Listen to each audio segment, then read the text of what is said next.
नरेश मीणा राजस्थान की राजनीति में एक बार फिर से चर्चाओं में हैं, क्योंकि वे किसानों की समस्याओं की मांगों के समाधान को लेकर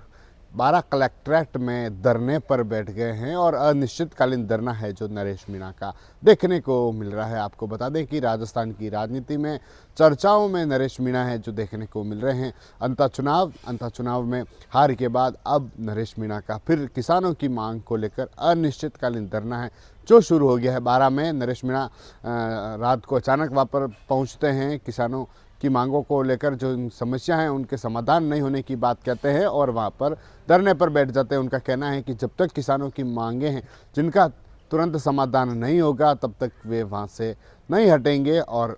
जो आसपास के जो किसान हैं, जो उनके समर्थक हैं, वे भी उस धरने में शामिल होते जा रहे हैं। नरेश मीणा का कहना है कि जो यूरिया और जो डीएपी खाद है जिनकी किल्लत है जो किसानों को लेकर देखने को मिल रही है, काफ़ी किसानों को खाद नहीं मिल रहा है, किसानों को खाली हाथ लौटना पड़ रहा है और कई दिनों से किसान हैं जो इसको लेकर परेशान भी है, लेकिन उनकी समस्या का समाधान है जो नहीं हो रहा है और ऐसे में वे वहाँ पर धरने पर जाकर बैठ गए। कई जो लोग थे जो उनके साथ शामिल हो गए, यहाँ तक कि जो महिलाएं थी वे भी उस धरने में शामिल हो गई और उनसे पुलिस प्रशासन का जो जाब्ता था वह मौके पर पहुंचा था और उनसे समझाइश भी की गई, लेकिन वह समझे नहीं। उनका कहना था कि जब तक जो समाधान है उनका समाधान नहीं होगा तब तक वे उस धरने को समाप्त नहीं करेंगे। नरेश मीणा का कहना था कि जो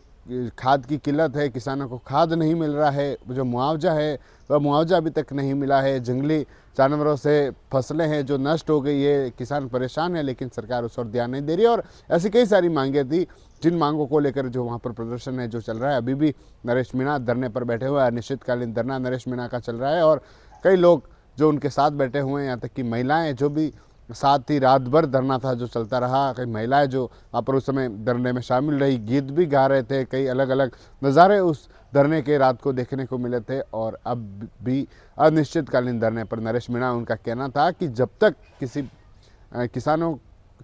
को समाधान नहीं मिलता है, किसानों की जो समस्याएं हैं जिनको अधिकारी और जो सरकार है वह उनकी मांगों को नहीं मानती है, तब तक वे धरने को समाप्त नहीं करेंगे। जिस तरह से अंतः चुनाव हाल ही में हुआ था, वहाँ पर नरेश मीणा ने एक कड़ी टक्कर थी जो बीजेपी को दी थी और अब वे फिर से चर्चाओं में आ गए हैं। जब 12 में कलेक्ट्रेट के बाहर धरने पर बैठे हुए हैं, उनके साथ सैकड़ों किसान हैं, आसपास के जो लोग हैं वे हैं और नरेश मीणा के समर्थक भी वहाँ पर मौजूद है और किसानों की बात वे कर रहे हैं। यूरिया खाद की सप्लाई नहीं होने की बात वे कर रहे हैं, किसानों की परेशानियों को लेकर उनका कहना है कि अधिकारी